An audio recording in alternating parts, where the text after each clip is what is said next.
Russia کی بے پناہ وسیع زمین پر کچھ ایسے علاقے بھی ہیں جنہیں فاربیڈن زونز یعنی ممنوع علاقے کہا جاتا ہے۔ یہ وہ جگہیں ہیں جہاں نہ صرف عام انسانوں کا بلکہ خود رشیا کے اپنے شہریوں کا داخلہ بھی سختی سے منع ہے۔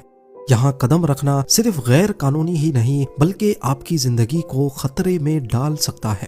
ان علاقوں کو رشیا میں زاٹو کہا جاتا ہے، جس کا انگلش میں مطلب ہے کلوزڈ ایڈمنسٹریٹو ٹیریٹوریل فارمیشنز۔ عام الفاظوں میں یہ وہ بند شہر ہیں جو سوویت یونین کے دور میں بنائے گئے تھے۔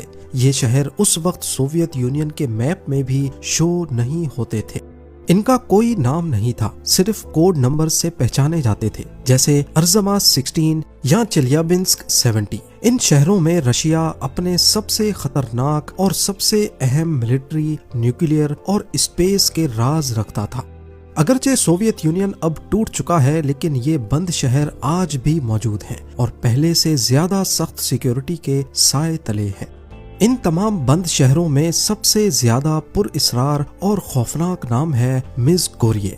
یہ اورل کے پہاڑوں میں چھپا ہوا ایک پورا شہر ہے۔ یہ شہر ایک میسو پہاڑ ماؤنٹ یامنٹو کے دامن میں واقع ہے۔ سیٹلائٹ کی تصویروں سے صاف پتہ چلتا ہے کہ اس پہاڑ کے نیچے کئی سالوں سے بلکہ کئی دہائیوں سے بہت بڑے پیمانے پر کھدائی کی جا رہی ہے۔ امریکہ سمیت پوری دنیا کے انٹیلیجنس ایجنسیز کا ماننا ہے کہ رشیا یہاں زمین کے نیچے ایک بہت بڑا بنکر کمپلیکس یا انڈر گراؤنڈ کمانڈ سینٹر بنا رہا ہے۔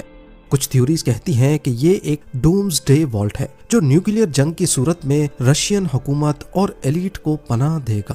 جب بھی رشین حکومت سے اس بارے میں پوچھا جاتا ہے، وہ کہتے ہیں کہ یہ صرف ایک مائننگ سائٹ ہے یا فوڈ اسٹوریج فیسلٹی، لیکن اس جگہ کی اتنی زبردست ملٹری سیکیورٹی اور اسے بند شہر کا درجہ دینا، یہ سب اشارہ کرتا ہے کہ یہاں کچھ بہت ہی اہم اور پوشیدہ ہو رہا ہے۔ اس کے بعد نام آتا ہے اوزگیورسک کا، جسے پہلے سٹی 40 کہا جاتا تھا۔ یہ رشیا کے پہلے نیوکلیئر پروگرام کی پیدائش کی جگہ ہے۔ یہاں مایک نام کا نیوکلیئر پلانٹ ہے جہاں سوویت یونین نے اپنا پہلا ایٹامک بم بنایا تھا۔ یہ جگہ اتنی خفیہ تھی کہ یہاں کے رہنے والے 1990s تک ملک کے باقی حصوں سے بالکل کٹے ہوئے تھے۔ ایک اور انتہائی پوشیدہ علاقہ کپوسٹن یار ہے۔ یہ ایک انتہائی high security missile testing range ہے جو 1946 میں قائم کی گئی تھی۔ سوویت دور سے ہی یہاں نئے نئے ہتھیاروں، میزائلز اور راکٹس کے ایکسپیریمنٹس کیے جاتے ہیں۔